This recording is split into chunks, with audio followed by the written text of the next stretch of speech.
Sa ngalan ng Ama, ng Anak at ng Espiritu Santo, ang pagpapala ng ating Panginoong Hesukristo, ang pag-ibig ng Diyos Ama, at ang pakikipagkaisa ng Espiritu Santo, naway sumainyong lahat. At sumaiyo rin. Mga minamahal kong kapatid, tinipon tayo bilang kaanib ng angka ng Diyos, kaya tumulog tayo sa mawaing Panginoong nagpapatawad ng lubos.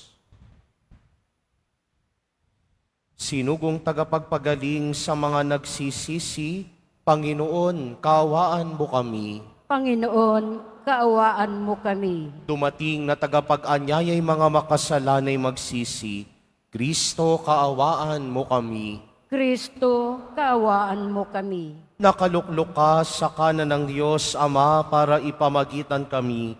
Panginoon, kaawaan mo kami. Panginoon, kaawaan mo kami. Kaawaan tayo ng makapangyarihang Diyos, patawarin tayo sa ating mga kasalanan at patnubayan tayo sa buhay na walang hanggan. Amen. Manalangin tayo. Ama naming makapangyarihan, ang sinimulan naming kusang pagpapakasakit ay subaybayan mo ng iyong pagmamalasakit upang ang pinagtitiisan ng aming katawan ay maisaloob namin at maganap ng may katapatan sa pamamagitan ni Jesucristo kasama ng Espiritu Santo magpa sa walang hanggan. Amen. Magsiupo na po ang lahat.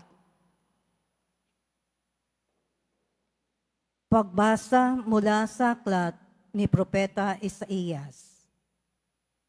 Ito ang sinasabi ng Panginoon.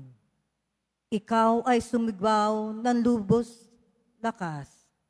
Ang sala ng bayan ko sa kanila'y ihayag. Sinasamba ako, kunway hinahanap-hanap, sinusundan-sundan.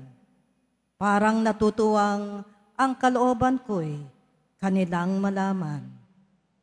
Ibig palabasin na ang gawain nila ay matuwid at di lumilihis sa mga tuntuning aking ibinigay.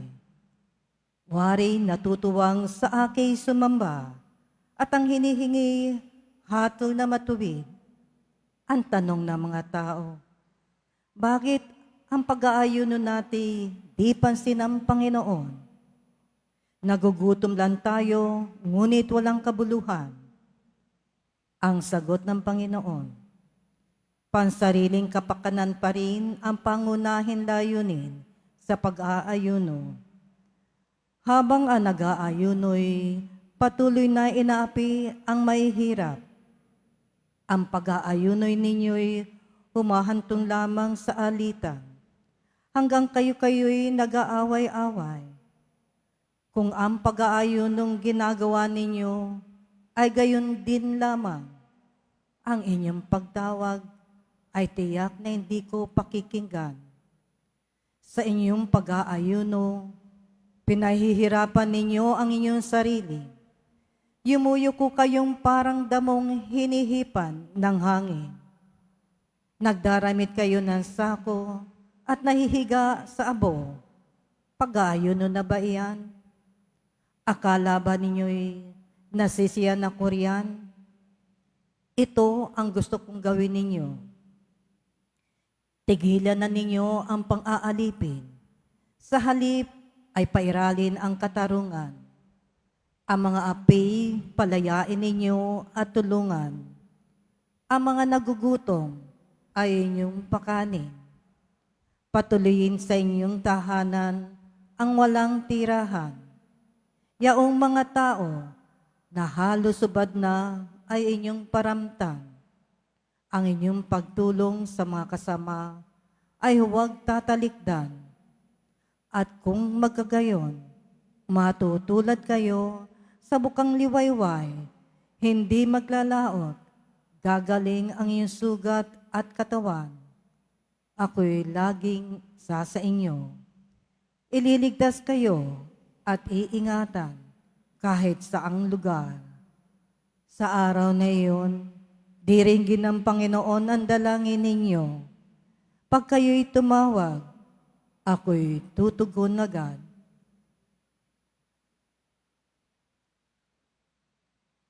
Ang salita ng Diyos. Salamat sa Diyos.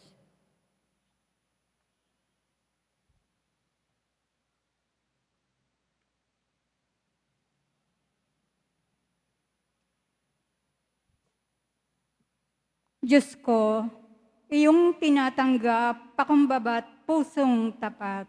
Diyos ko, iyong tinatanggap, pakumbaba't pusong tapat.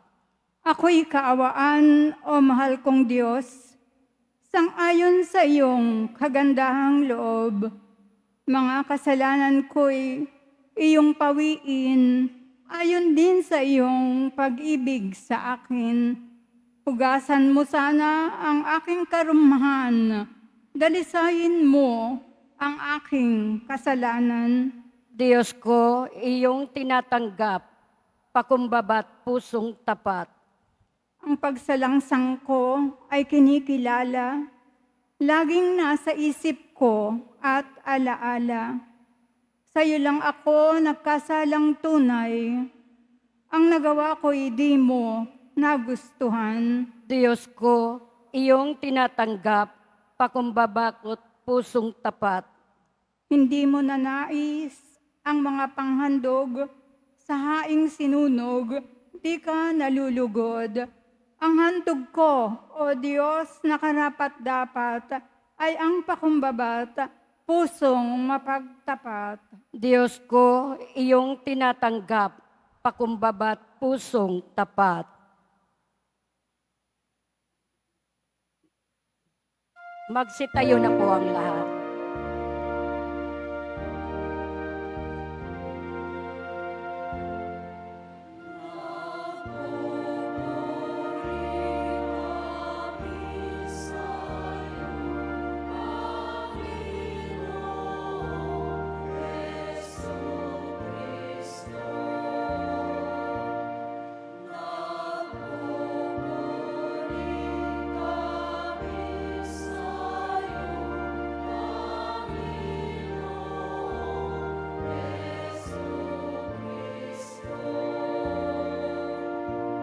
Matuwid ang dapat gawin, masama'y iwasan natin, at tayo ay bubuhayin.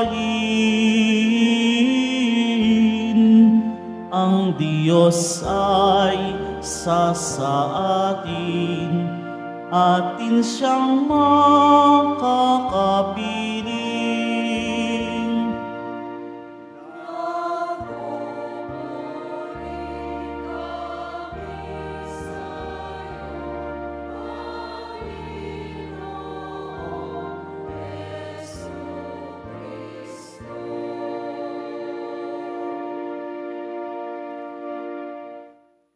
Sumainyo ang Panginoon.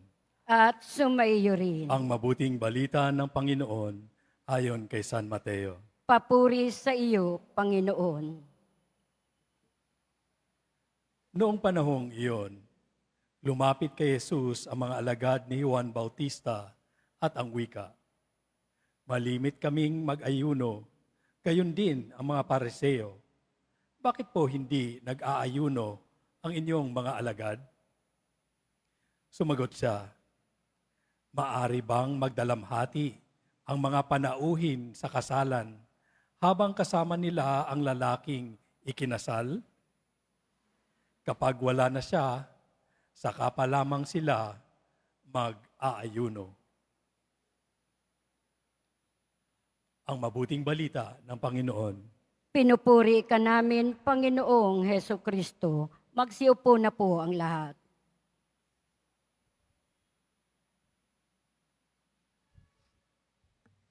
Magandang tanghali po sa inyong lahat.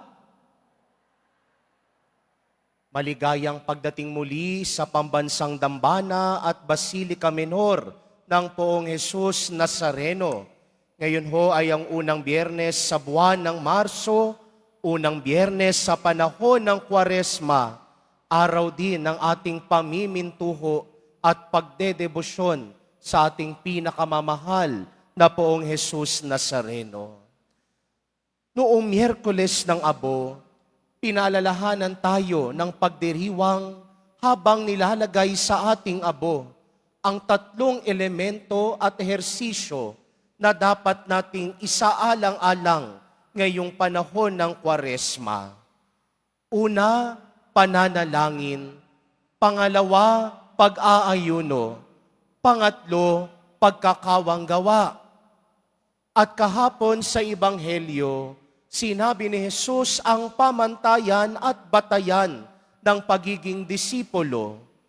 Kung ibig niyong sumunod kay Jesus, sabi ni Jesus, limutin ang sarili, pasanin ang krus, at sumunod sa Kanya. At sa araw na ito, binibigyang diin ang kahalagahan ng pag-aayuno. Bakit ba kailangang mag-ayuno? Bakit ba kailangang mag-fasting, mag-abstain ngayong panahon ng Kwaresma?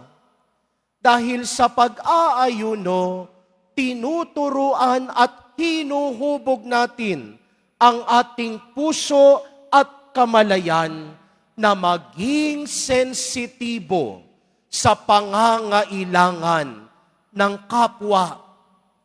Nag-aayuno tayo hindi para magpapayat, hindi rin para gumanda ang kalusugan natin, hindi rin para gumanda ang hubog ng katawan, pero nag-aayuno tayo para maging sensitibo sa kalagayan ng kapwa at maging sensitibo sa presensya ng Diyos sa buhay natin at sa ating kapwa.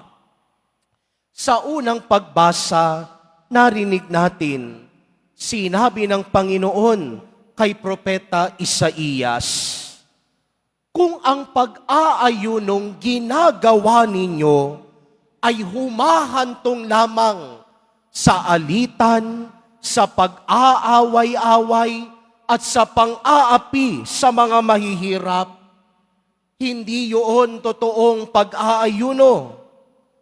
Pinahihirapan lamang ninyo ang inyong sarili.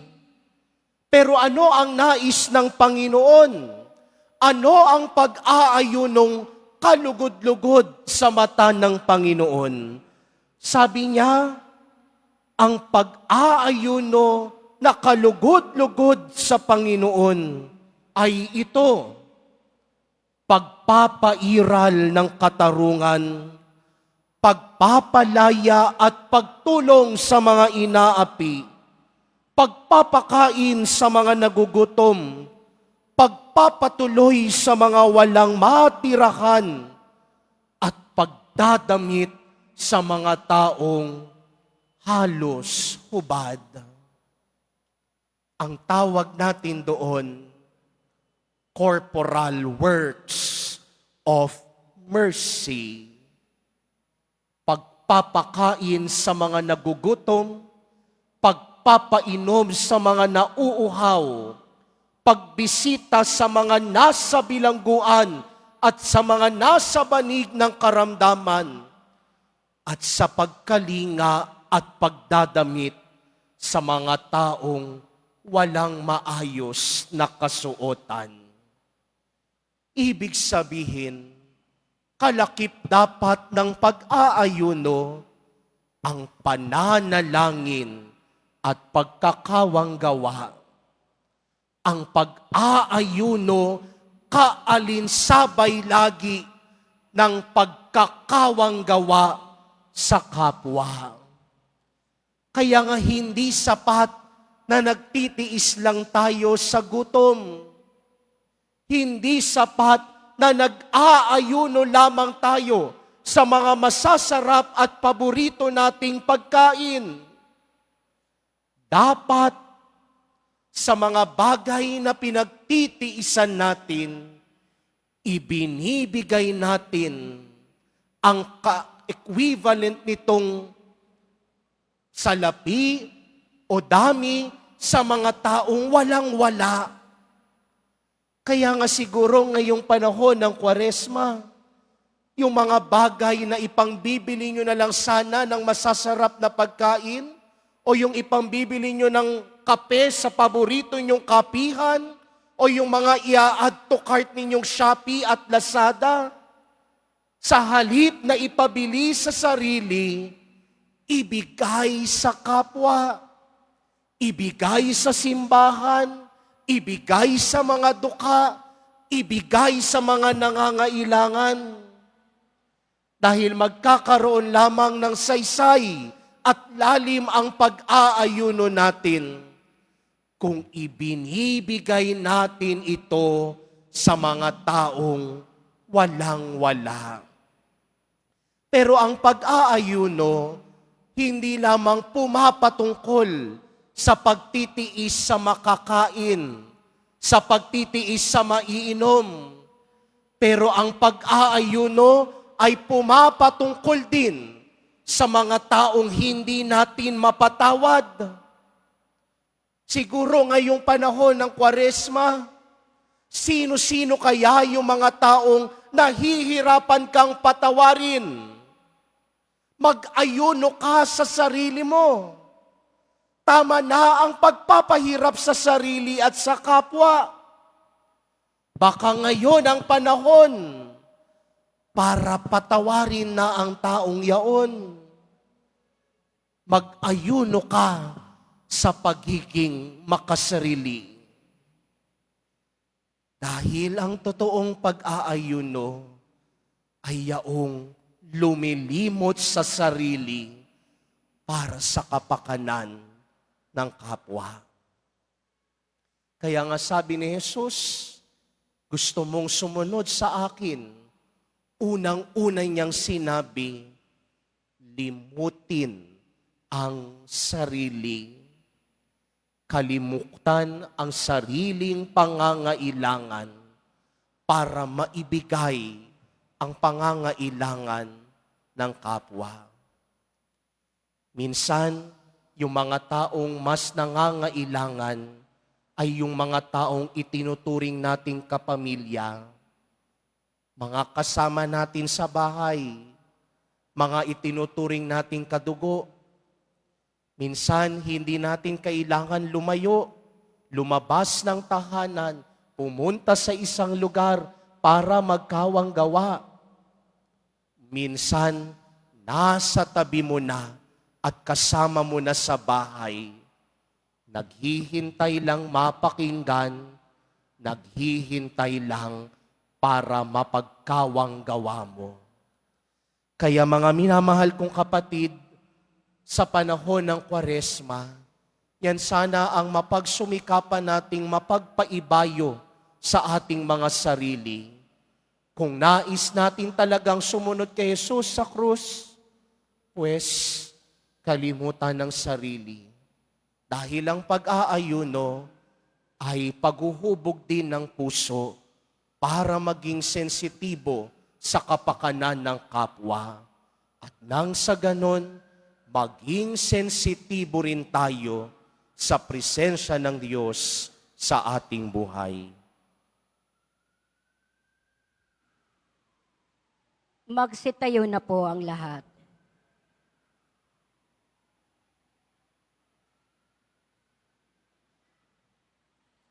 Minamahal kong mga kapatid, sa pamamagitan ng pag-aayuno, binibigyan natin ng Diyos ng puwang sa ating buhay. Hilingin natin sa Panginoon na palakasin tayo sa ating pagpapakasakit upang matatag nating maituon ang ating mga isip at puso sa Kanya. Sa bawat panalangin ang ating itutugon, Panginoon, nasa iyo ang aming tunay na kagalakan. Panginoon, nasa iyo ang aming tunay na kagalakan. Bilang mga alagad ni Kristo, tayo naway makasunod sa mga utos ng ating Ama sa langit. Manalangin tayo. Panginoon, nasa iyo ang aming tunay na kagalakan. Ang bayan ng Diyos naway magtiyaga sa kanilang mga pagsasakripisyo ngayong Kwaresma. Manalangin tayo. Panginoon, nasa iyo ang aming tunay na kagalakan. Ang ating mga pagtitimpi at pagpipigil sa sarili, alang-alang sa Panginoon, naway matumbasan ng kaligayahan sa piling niya. Manalangin tayo. Panginoon, nasa iyo ang aming tunay na kagalakan. Ang mga may sakit, nasa bingit ng kamatayan at namimighati sa buhay, naway mapuspos ng biyaya ng Diyos. Manalangin tayo. Panginoon, nasa iyo ang aming tunay na kagalakan. Ang mga namayapa naming mga kamag-anak at mga kaibigan, naway malayang makabahagi sa buhay ng Diyos. Manalangin tayo. Panginoon, nasa iyo ang aming tunay na kagalakan. Patuloy nating ipanalangin at ialay ang ating mga pag-aayuno para sa kagalingan at kalusugan ng ating mahal na Santo Papa Francisco. Manalangin tayo.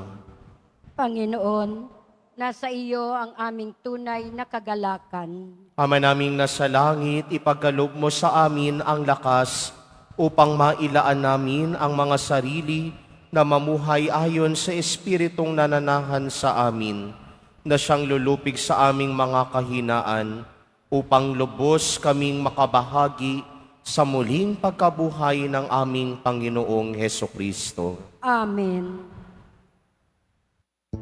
Magsiupo na.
Manalangin kayo mga kapatid upang paghahain natin ay kalugdan ng Diyos amang makapangyarihan. Tanggapin nawa ng Panginoon itong paghahain sa iyong mga kamay, sa kapurihan niya at karangalan sa ating kapakinabangan at sa buong sambayanan niyang banal. Ama naming lumikha, iniaalay namin ang aming ginaganap sa 40 araw na paghahanda bilang aming hain, na nagpapagindapat na iyong kalugdan ang aming kalooban at nagdudulot ng kakayanan sa pagtitimpi namin. Sa pamamagitan ni Jesucristo, kasama ng Espiritu Santo, magpasawalang hanggan. Amen. Sumainyo ang Panginoon, At sumayo rin. itaas sa Diyos ang inyong puso at diwa. Itinaas na namin sa Panginoon. Pasalamatan natin ang Panginoong ating Diyos. Marapat na siya ay pasalamatan. Ama naming makapangyarihan, tunay ngang marapat na ikaw ay aming pasalamatan sa pamamagitan ni Jesucristo na aming Panginoon.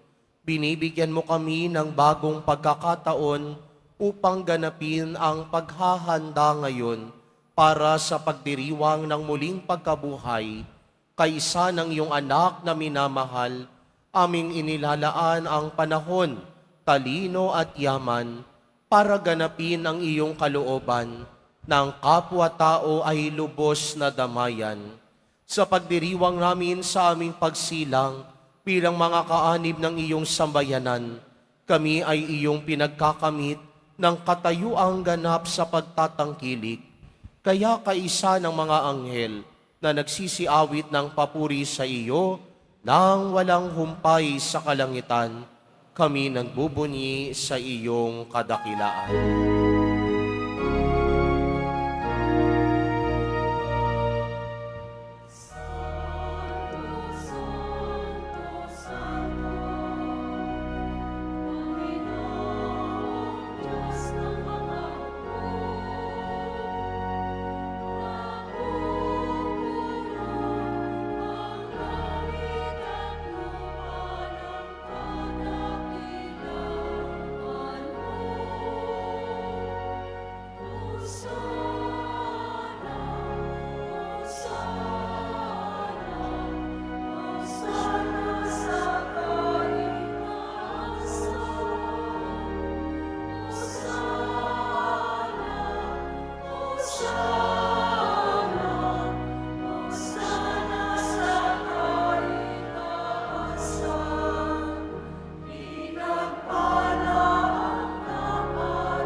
Magsiluhod na po ang lahat.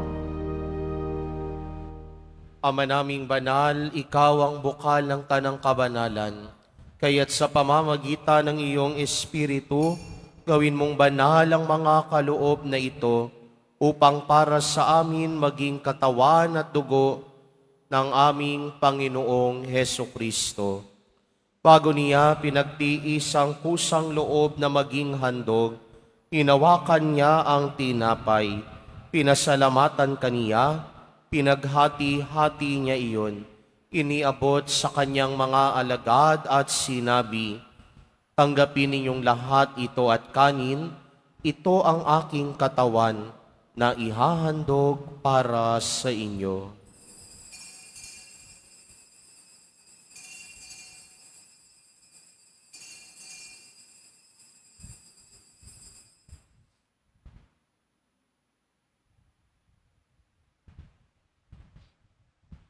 Gayun din naman noong matapos ang hapunan, hinawakan niya ang kalis. Muli kanyang pinasalamatan, iniabot niya ang kalis sa kanyang mga alagad at sinabi, "Tanggapin ninyong lahat ito at inumin. Ito ang kalis ng aking dugo, ng bago at walang hanggang tipan. Ang aking dugo na ibubuhos para sa inyo at para sa lahat, sa ikapagpapatawad ng mga kasalanan. Gawin ninyo ito sa pag-alala sa akin."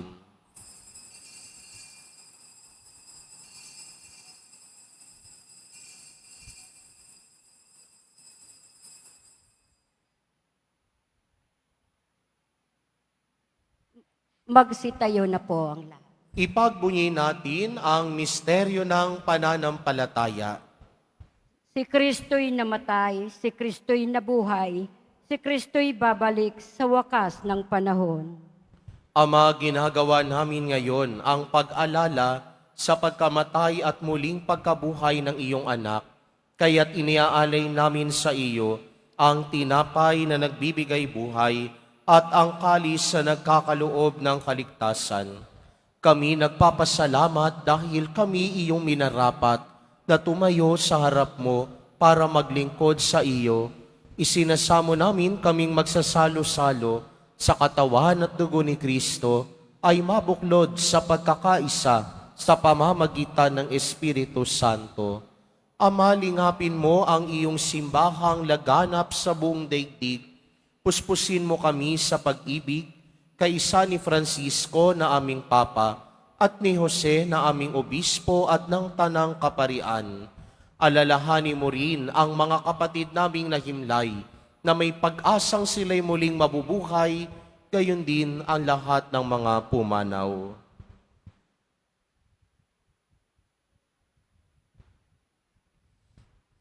Kawaan mo sila at patuloyin sa iyong kaliwanagan. Kawaan mo't pagindapatin kaming lahat na makasalo sa iyong buhay na walang wakas kaysa ng mahal na Birheng Maria na Ina ng Diyos, ng kabiyak ng puso niyang si San Jose, kaysa ng mga apostol, ni San Juan Bautista at ng lahat ng mga banal na namuhay dito sa daigdig ng kalugod-lugod sa iyo, maipagdiwang nawa namin ang pagpupuri sa ikararangal mo sa pamamagitan ng iyong anak na aming Panginoong Hesukristo. Sa pamamagitan ni Kristo, kasama niya at sa Kanya, ang lahat ng parangal at papuri ay sa iyo, Diyos Amang makapangyarihan, kasama ng Espiritu Santo, magpasawalang hanggan.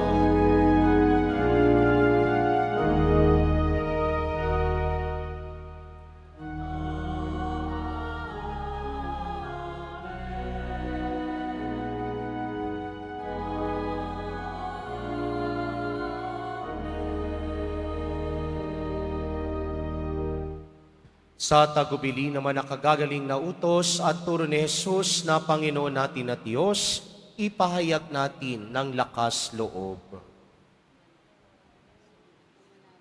Ama namin, sumasalangit ka, Sambahin ang ngalan mo, mapasa amin ang kaharian mo, sundin ang loob mo dito sa lupa para nang sa langit. Bigyan mo kami ngayon ng aming kakanin sa araw-araw at patawarin mo kami sa aming mga sala para nang pagpapatawad namin sa nagkakasala sa amin.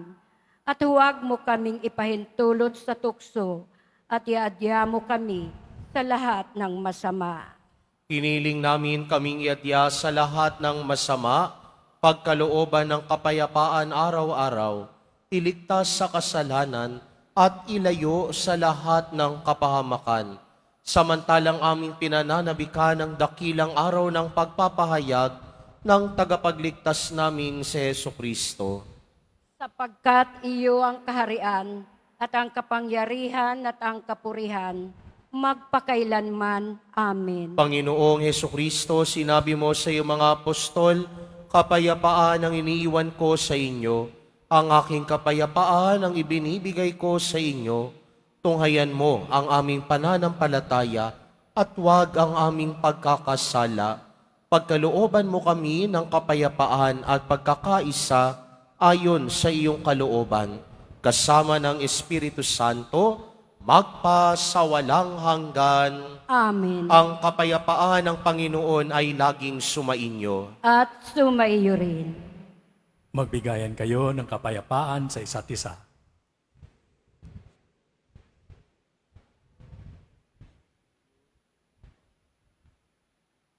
Kordero ng Diyos na nag-aalis ng mga kasalanan ng sanlibutan, maawa ka sa amin. Kordero ng Diyos na nag-aalis ng mga kasalanan ng sanlibutan, maawa ka sa amin. Kordero ng Diyos na nag-aalis ng mga kasalanan ng sanlibutan, ipagkaloob mo sa amin ang kapayapaan. Magsiluhod po ang lahat.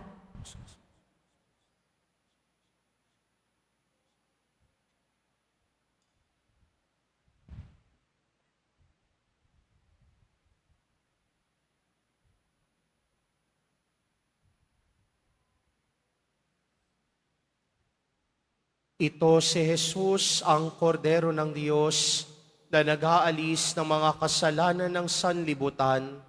Mapapalad ang mga inaanyayahan sa kanyang piging. Panginoon, hindi ako karapat-dapat na magpatuloy sa iyo. Ngunit sa isang salita mo lamang ay gagaling na ako.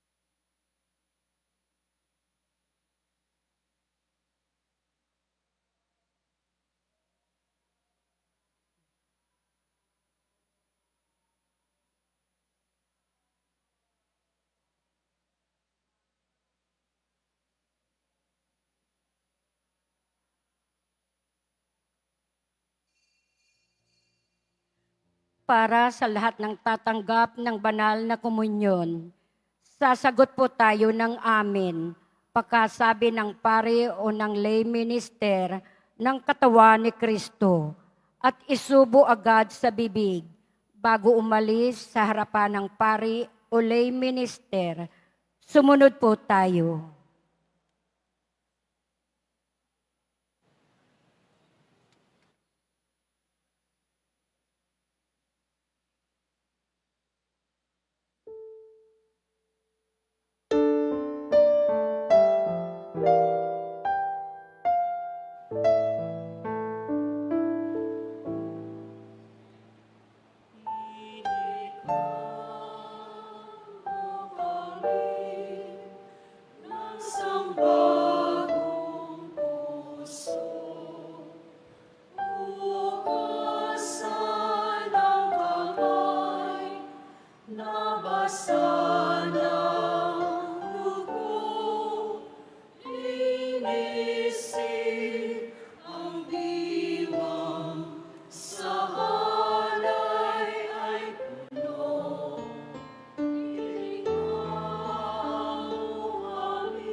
Announcement. Magkakaroon po tayo ng second collection para sa Disaster and Relief Fund na ipinantutulong ng ating simbahan sa mga naapektuhan at nasalanta ng mga sakuna at kalamidad. Tumulong po tayo.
Ang Nazarene Catholic School, ang paaralan ng Basilica Minor at Pambansang Dambana na Jesus Nazareno ay tumatanggap na ng mag-aaral mula sa preschool hanggang senior high school para sa school year 2025-2026. Sa mga mag-aaral na papasok para sa grade 1 at grade 7, ang paaralan po ay magbibigay ng libreng mga libro sa darating na pasukan. Mayroon din pong academic discount sa mga mag-aaral ng nakabilang sa top 10 na papasok ng grade 1 at grade 7. May matatanggap na 13,000 ESC subsidy ang mga grade 7 na patuloy na matatanggap hanggang sa sila ay makarating ng grade 10. Bukod pa po dito, ang lahat ng mga mag-aaral na papasok bilang grade 11 mula sa public school ay maaari pong mag-enroll ng libre at wala nang babayaran hanggang sa siya ay matapos ng senior high school. Para sa karagdagang impormasyon, tulong pang edukasyon, pinansyal, deskwento, at mga scholarship, maaari kayong mag-message sa The Nazarene Catholic Schools Facebook page o tumawag sa mga sumusunod na numero na nakapaskil sa ating LED screen. Pagkatapos po ng misa, ang pagwiwisik po ng banal na tubig ay magaganap sa labas ng ating simbahan. Pinakikiusapan ang lahat na ang tanging labasan o exit ay sa Quezon Boulevard at sa Plaza San Juan lamang. Iwasan po natin ang magtulakan. Sumunod po tayo. Maraming salamat po sa inyong pagdalaw at pagsimba sa Basilica Minor at Pambansang Dambana ni Jesus Nazareno. Magsiluhod po ang lahat.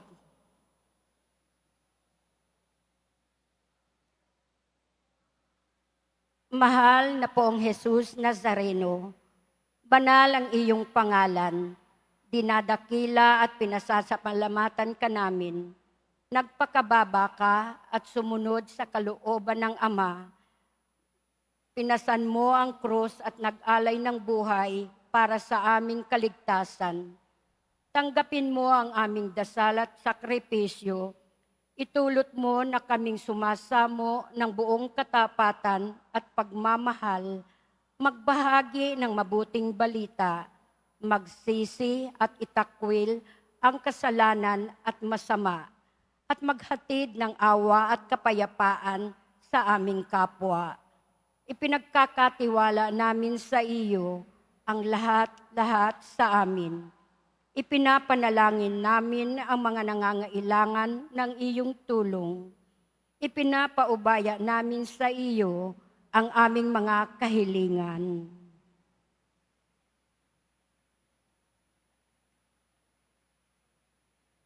Itong aming pagdidibosyon at panata ay lalo nawang magpalapit sa amin sa iyo at sa aming kapwa, upang nagmamahal at nagkakaisa kaming magtaguyod ng iyong kaharian dito sa lupa hanggang sa langit na aming tunay na tahanan, kung saan naghahari ka sa kaluwalhatian magpasawalang hanggan. Amen. Magsitayo na po ang lahat. Manalangin tayo. Ama naming mapagmahal, ang pakikinabang namin sa pagdiriwang na ito ay magdulot nawa ng kapatawaran sa aming mga kasalanan upang kami ay maging marapat sa iyong mapagpagaling na kabutihan. Sa pamamagitan ni Jesucristo, kasama ng Espiritu Santo, magpasawalang hanggan. Amen. Sumainyo ang Panginoon. At sumayo rin. Mahal na poong Jesus Nazareno, inihayag mo sa pamamagitan ng krus ang walang maliw na pag-ibig ng Diyos sa sangkatauhan. Pakinggan mo ang kahilingan, lalo na para sa mga nangangailangan ng iyong tulong at awa. Makamtan nawa namin ang iyong kasagutan na may utang na loob na tinatanaw.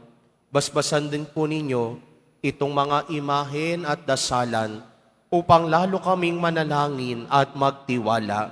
Sa pamamagitan ng bendisyon na ito, naway lalo kaming maging mapaglingkod, masunurin at tapat sa iyo na aming maluwalhating Panginoon, magpa sa walang hanggan. Amen. At pagpalain at pag-ingatan kayo lagi ng makapangyarihang Diyos, Ama, Anak, at Espiritu Santo.